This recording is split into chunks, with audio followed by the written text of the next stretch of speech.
Popular anchor Suma, నటుడు రాజీవ్ కనకాల కొడుకు రోషన్ హీరోగా నటించిన ఫస్ట్ మూవీ బబుల్ గమ్ 2 ఏళ్ల క్రితం డిసెంబర్లోనే రిలీజ్ అయింది. ఇప్పుడు అతని రెండో సినిమా మోగ్లీ కూడా అదే నెలలో వచ్చింది. కలర్ ఫోటో మూవీతో దర్శకుడిగా మంచి గుర్తింపు పొందిన నటుడు, రచయిత సందీప్ రాజ్కో ఇది రెండో సినిమా. ఇక తమిళంతో పాటు తెలుగులోనూ కొన్ని సినిమాలు డైరెక్ట్ చేసి కేవలం ఫిల్మ్ మేకర్స్ గానే కాదు, యాటిట్యూడ్ యాక్టర్గాను పేరు తెచ్చుకున్న బండి సరోజ్ కుమార్ మోగ్లీలో విలన్గా నటించాడు.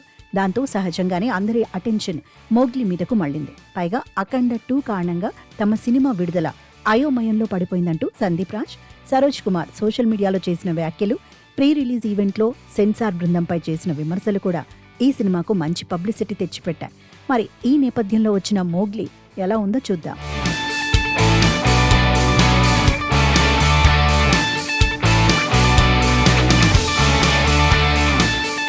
అనాథైన మురళి అడవిలో పెరుగుతాడు. దానికి దగ్గరలోని పార్వతీపురంలో వాళ్లంతా అతన్ని మోగ్లీ అని పిలుస్తుంటారు. చనిపోయిన తన తండ్రిలా తాను పోలీస్ అవ్వాలన్నది మోగ్లీ కోరిక. పార్వతీపురంలో ఏ సినిమా షూటింగ్ జరగాలన్నా మోగ్లీ సహకారం తప్పనిసరి. ఓ సినిమా షూటింగ్ కూడా అలా మొదలవుతుంది. అందులో డాన్స్ అసిస్టెంట్గా వచ్చిన జాస్మిన్తో తొలిచూపు ప్రేమలో పడిపోతాడు మోగ్లీ. అయితే ఆ సినిమా నిర్మాత సైతం జాస్మిన్ను ఇష్టపడతాడు. ఆమెను ఎలాగైనా అనుభవించాలనుకుంటాడు. కానీ ట్విస్ట్ ఏమిటంటే అదే ఊర్లోని ఎస్ఐ క్రిస్టోఫర్ నోలన్ జాస్మిన్ పై మనసు పడతాడు.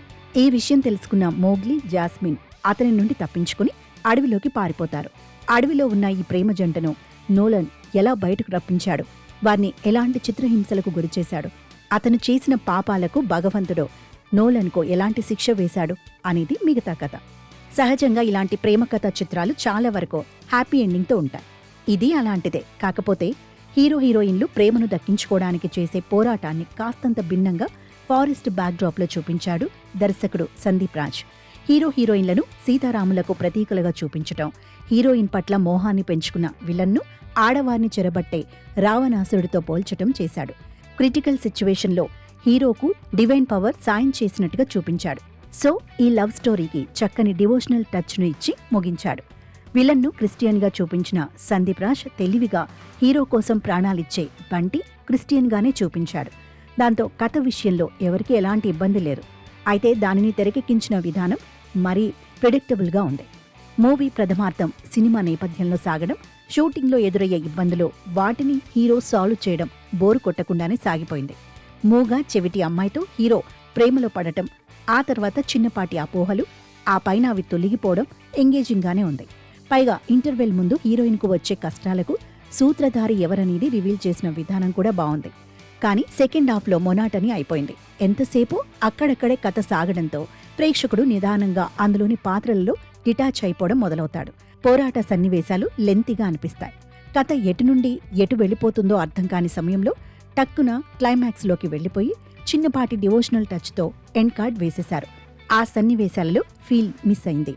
తొలి చిత్రం బబుల్ గమ్కో డాన్స్ ఫైట్స్ విషయంలో రోషన్ కనకాలకు మంచి పేరు వచ్చింది. ఇందులో కాస్తంత పెయిన్ ఉన్న పాత్రను చేసి మెప్పించాడు.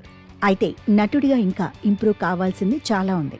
కాకపోతే 100% అతను కష్టపడుతున్నాడనేది అర్థమవుతోంది. మూగా చెవిటి అమ్మాయిగా నూతన నటి సాక్షి మడోల్కర్ బాగా చేసింది. కొన్ని చోట్ల క్యూట్గా బాగుంది, కొన్ని చోట్ల తేలిపోయింది. ఇక విలన్గా అనుకున్నట్టుగానే బండి సరోజ్ ఇరగదీశాడు. గొంతు కాస్తంత పీలగా ఉన్నా ఓకే. అతని ఎంట్రీనే కాదు, ఎండింగ్ సీన్ సైతం బాగుంది. Police station scene fight makers చెప్పినంత కాదు గాని బాగానే ఉంది. తెలుగు సినిమాకు బండి సరోజ్ రూపంలో ఓ కొత్త విలన్ దొరికాడని అనుకోవచ్చు.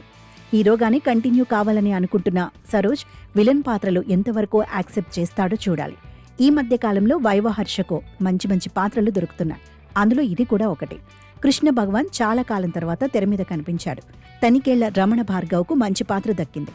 రియా సుమన్ గెస్ట్ రోల్ చేసింది. అవసరాల శ్రీనివాస్ కనిపించేది కాసేపే అయినా బాగానే చేశాడు. దర్శకుడు Sandeep Raj, colour photo hero Suhas ఇందులో మెరుపులా మెరిశారు. చాలా మంది ఆర్టిస్టులు ఇందులో ఉన్నారు.